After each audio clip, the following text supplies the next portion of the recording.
Welcome to the deep dive. Okay, let's jump right in. Today we're looking at something pretty fascinating in the property world. Distress sales, specifically within the Indian real estate market. We've got some really solid source material to guide us here. Yeah, it's a topic that sometimes gets overlooked, maybe seems a bit complex, but honestly, for buyers who know what they're doing, our sources suggest there are some real unique opportunities popping up in India's, well, very dynamic property scene. Absolutely. So think of this deep dive as your kind of essential guide. You want to cut through the noise and get straight to what distress sales actually are, why they could be interesting for you, the potential upside, the definite risks involved, and how you might actually navigate one successfully in India. Exactly. Our aim is to really unpack this guide you've provided, pull out the key takeaways. We'll look at the different kinds of distress situations, the money side of things, both the good deals and the potential hidden costs. And we'll even ground it with a specific example, maybe looking at a place like Hinjawadi in Pune later on. All right, let's get started. So fundamentally, what is a distress sale? And why do the sources sort of frame it as this potential win-win? Well, boiling it down, the sources really emphasize one thing: urgency. The seller needs to sell, and fast, usually because of some kind of pressure. And that urgency often means they're willing to take a lower price, below what the market might typically bear. Okay, so it's the seller's situation driving it. Precisely. The win-win idea comes from that. The seller gets quick cash, which solves their immediate problem, whatever it is, and you, the buyer, potentially get a property at a significant discount. Fast cash for them, good deal for you. That's the theory. Got it. So it's need-driven. What kind of needs are we talking about? The sources listed quite a few common reasons. Yeah, several triggers come up again and again. Financial problems are probably the biggest one. Someone's struggling with their EMIs, maybe their business hit a rough patch, or they're trying desperately to sell before the bank forecloses, which really messes up their credit score. That makes a lot of sense. And just life happening, right? Personal emergencies, the sources mentioned divorce, sudden job loss. Unexpected medical expenses, needing to relocate quickly for a new job. Yeah. Yeah, things where you just don't have the luxury of waiting months for the ideal buyer and the top price. Right. And legal issues, too. Oh, definitely. Properties can get tangled up, maybe inheritance disputes within a family, boundary disagreements, or even regulatory problems with the building itself. Sometimes a quick discounted sale is just the fastest way to resolve the headache. And sometimes it's not even personal. It could be market pressures or the developer themselves needing cash. Exactly. If the market's generally slow, a motivated seller might cut their price just to get a deal done. Or you see developers, maybe they need a cash injection fast to finish construction or pay off a loan, so they'll offer discounts on some units. Okay, so lots of different reasons behind it. And this leads to different types of distress sales, doesn't it? The guide breaks them down. It does, and understanding the type is pretty important because the process varies. First up, you have short sales. That's where the sale price is actually less than what's owed on the mortgage. Sounds tricky. Requires bank permission. That's the one. The bank has to agree to accept less than the outstanding loan amount. They might do it to avoid the hassle and cost of foreclosure. But yeah, it means extra paperwork, bank approvals. It can take time and patience from your end as the buyer. Okay. Then the more classic one, foreclosure properties. The bank actually takes ownership. Right. And in India, the SARFAESI Act is key here. It lets banks move quite quickly to recover assets when loans go bad, often without needing a lengthy court process.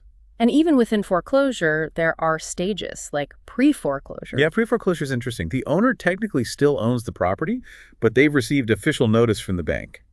The sources suggest this can be a really good window for you to negotiate directly with the owner, potentially striking a deal before the bank fully takes over. Trying to catch it before it goes all the way. Exactly. Then if that doesn't happen, you get to bank-owned properties, or REOs, real estate owned. The foreclosure's complete, the bank owns it outright. And usually they just want it off their books, so they price it to sell quickly. And auctions. Banks often auction these off too, right? Yes, public auctions are common. You can find some great deals there, potentially. But it's high pressure. You usually need your financing absolutely locked down, maybe even cash. And you have to make very quick decisions. Not for the faint of heart. Right. And the last type mentioned was developer distress sales. Builders needing that quick cash flow, like we said, Yeah. maybe to fund the next phase of construction or manage their own debts. So they might offer pretty attractive discounts on certain units just to get money in the door fast. Okay, so different paths, different players involved, depending on the type. Which naturally leads to the big question: why would you, the listener, want to get involved in all this? What's the real upside, according to the sources? Well, the number one reason, loud and clear from all the material, is the potential for really substantial savings. The research cited suggests discounts in the Indian context can be anywhere from, say, 15% to sometimes even 30% below what similar properties are selling for on the open market. 15 to 30%. That's huge. The guide even put numbers on it, like for a 1 crore property in Mumbai or Delhi or Pune, you might save 15 lakh, maybe even 25 lakh. Exactly. It's a serious chunk of change right up front. And it's not just the initial discount. There's potential for strong investment returns down the line. If you buy it to rent out, your rental yield is likely higher because your purchase price was lower. Right, better cash flow from the start. And there's the potential for capital appreciation. Maybe the market picks up, or you do some renovations and add value yourself. Renovations, that's another angle. And diversification too, I suppose. A lower price means your capital could stretch further, maybe buy 2 properties instead of 1, or get into a different area. That's a great point. And linked to that, maybe the most exciting part for some buyers is access. Access to properties or neighborhoods that might normally be way out of your price range.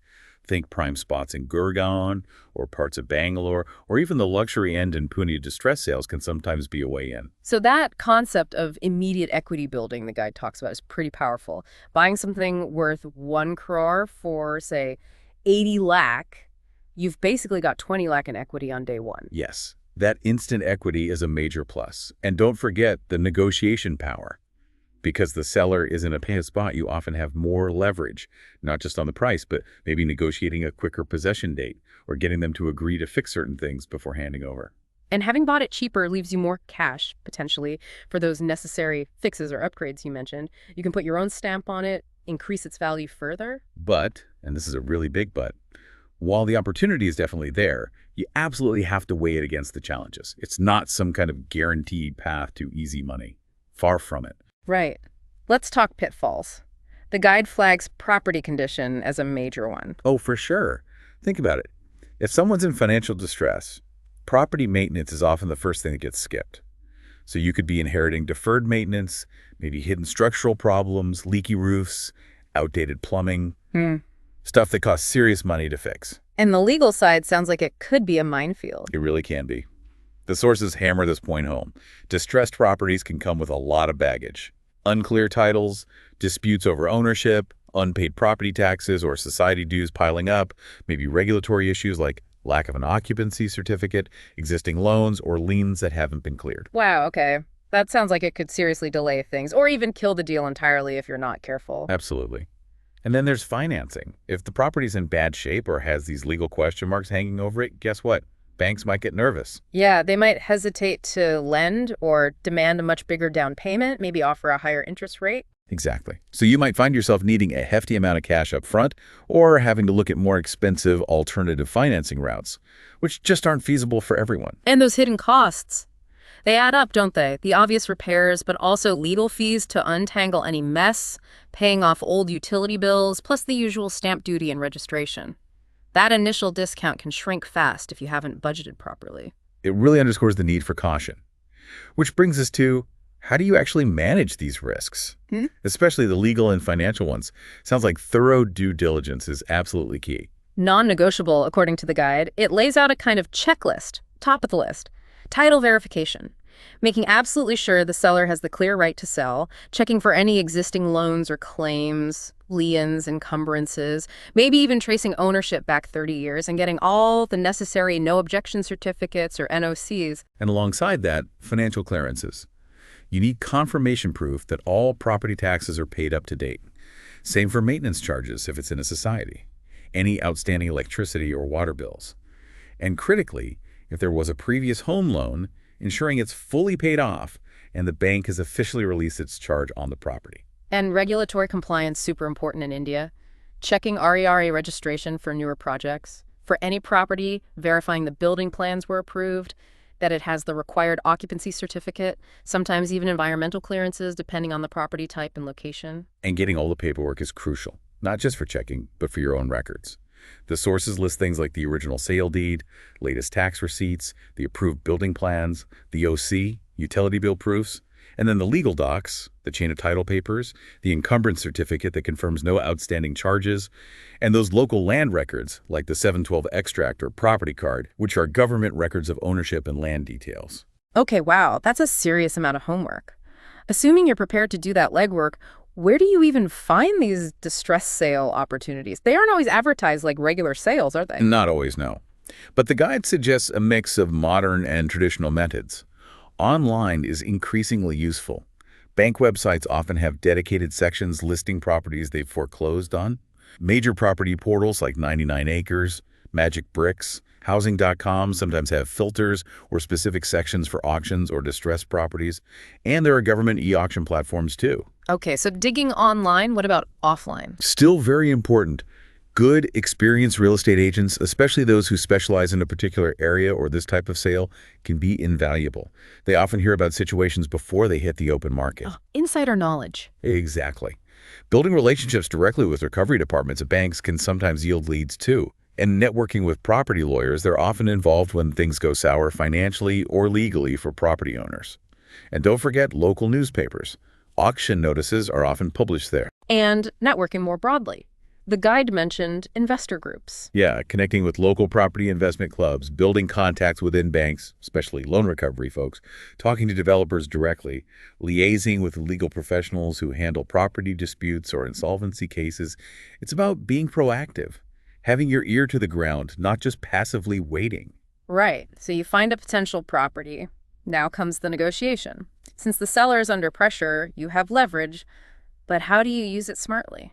Preparation is everything here. The guide stresses researching comparable property prices comps in that specific locality. Knowing the true market value of a similar property in good condition is your baseline. That lets you justify your lower offer based on the distress factors, the needed repairs, the urgency. And timing matters. There's a sweet spot to make an offer. Seems so. Often, the best leverage is when the seller feels the most pressure, maybe right after getting a final notice from the bank, but ideally before it actually goes to a formal auction. At that point, a confirmed buyer, even at a lower price, offers them certainty and avoids the whole auction gamble. That's where you might have the most negotiating power. Interesting. The guide also mentioned creative deal structures. What does that mean? It means thinking beyond just the price. Maybe you offer to take care of their outstanding property tax dues directly as part of the deal. Or you promise a super fast closing timeline if they need the cash immediately. Perhaps you're flexible on the move-out date. Sometimes solving the seller's specific pain point can be as valuable to them as getting the absolute highest price. Makes sense. And definitely bring in the professionals at this stage, right? Lawyer, agent. Yeah. Absolutely non-negotiable, as the guide points out. You need an experienced property lawyer to scrutinize everything and draft the agreements. A good agent who understands the nuances of distress sales can guide your negotiation strategy. And maybe even a chartered accountant to advise on the financial structure and tax side.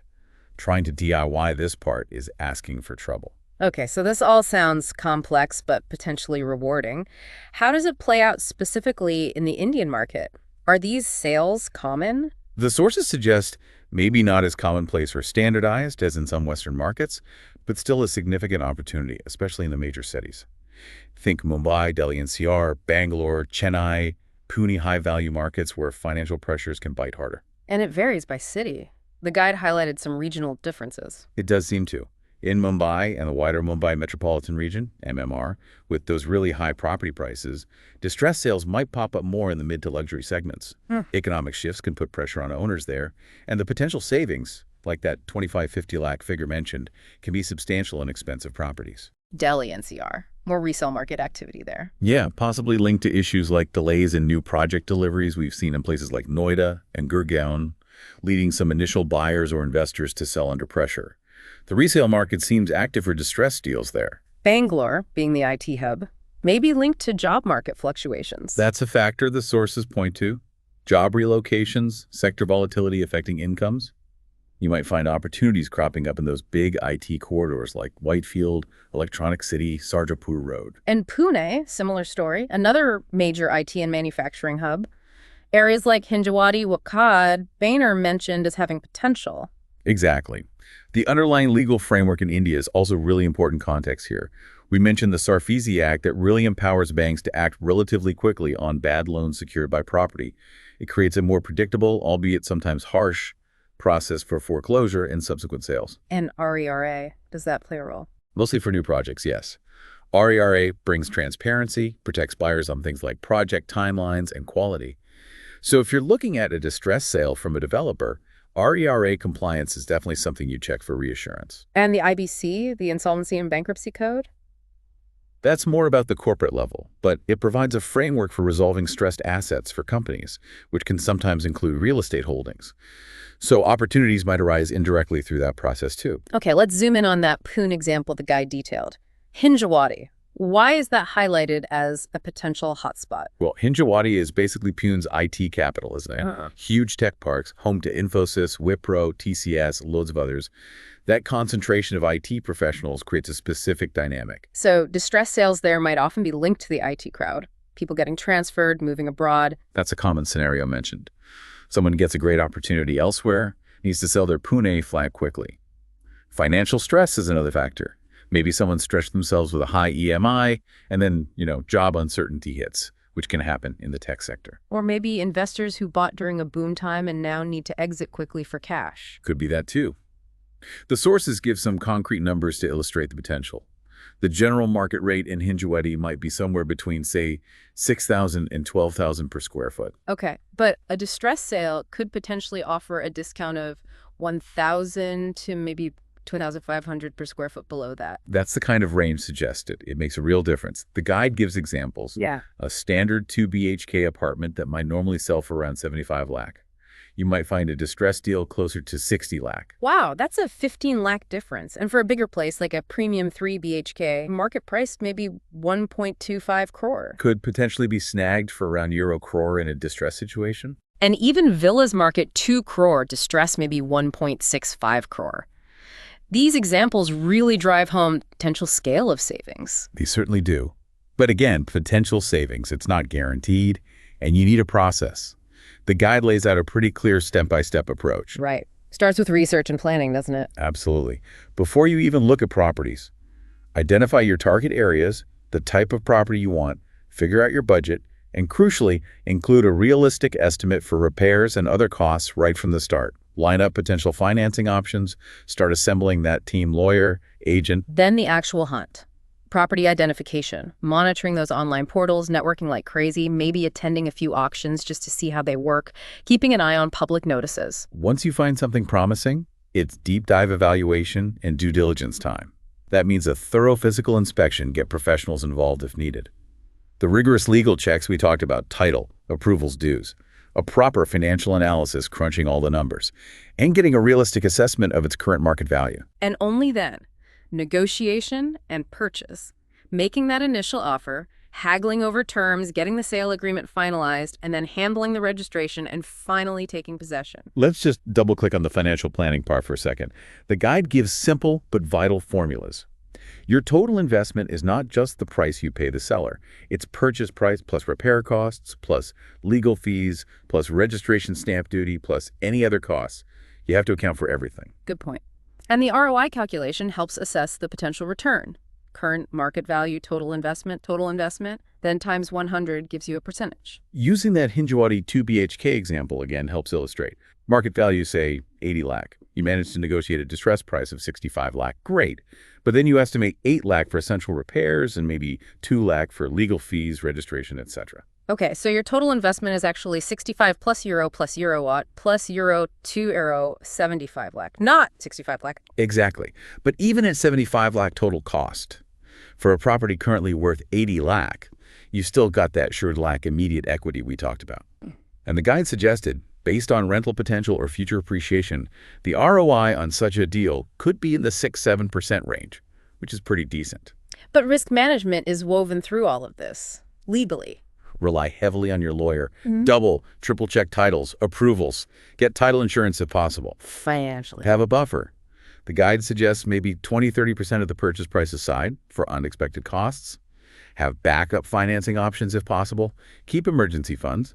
And be realistic about rental income potential if that's part of your plan. And market risk. Know the local area inside out, what development is planned, what are the neighborhood trends. Diversify if you can, don't put all your eggs in one basket. And always, always have an exit strategy in mind before you even buy. How would you sell it if you needed to? Quick mention of taxes. The guide notes potential benefits on long-term capital gains if you hold the property. Maybe slightly better depreciation benefits if you rent it out because of the lower purchase cost. And sometimes maybe reduce stamp duty for auction sales. But that's very state-specific and needs checking. Definitely get professional tax advice. Absolutely. So, wrapping up the practical side, the guide distills some key expert tips. Number 1, build the right team. Good agent, sharp lawyer, meticulous CA, reliable contractors. You can't do it alone. Timing the market. Looking for opportunities during downturns, maybe end of financial year, or linked to those life events or industry shifts we discussed. Developing market intelligence, actively tracking bank notices, court auctions, even just keeping tabs on the financial health of local developers. Being informed. And liquidity. Having access to funds quickly is often critical. These deals can demand fast action, so ready cash or pre-approved credit lines are a huge advantage. The guide also looks ahead a bit at technology and future trends. Online tools for research and valuation are getting better all the time. Digital documentation is slowly making processes faster. Hopefully, the market continues to move towards better regulation and transparency, which helps legitimate buyers. And maybe even things like AI helping to identify potential distress deals or estimate repair costs more accurately in the future. Could be. Plus, ongoing tweaks to regulations like the IBC or foreclosure rules might continue to shape how these transactions work, potentially making them a bit more streamlined or secure over time. Okay. So pulling it all together from this deep dive into the sources, it's crystal clear. Distress sales in India offer some very real potential for savings, for investment returns. And it's but they come loaded with complexity and risk. Yeah, success really seems to boil down to meticulous preparation, understanding that legal and financial landscape inside out, doing extremely diligent evaluation of the specific property, and critically having that strong team of professionals backing you up. It's absolutely not a solo game. It's about informed action, isn't it? Having the right knowledge, the right approach. That's what can potentially turn someone else's difficult situation into a genuinely sound, maybe even lucrative opportunity for you. Definitely. The guide paints a picture of both significant reward and the absolute necessity of careful navigation. Which leaves us with a final thought, really. When you look at these distress sale opportunities, is the main value just about getting that lower price tag? Or is the real value perhaps found in acquiring the knowledge, doing the thorough prep work, and building the support network needed to actually pull off such a complex transaction successfully and unlock that underlying potential?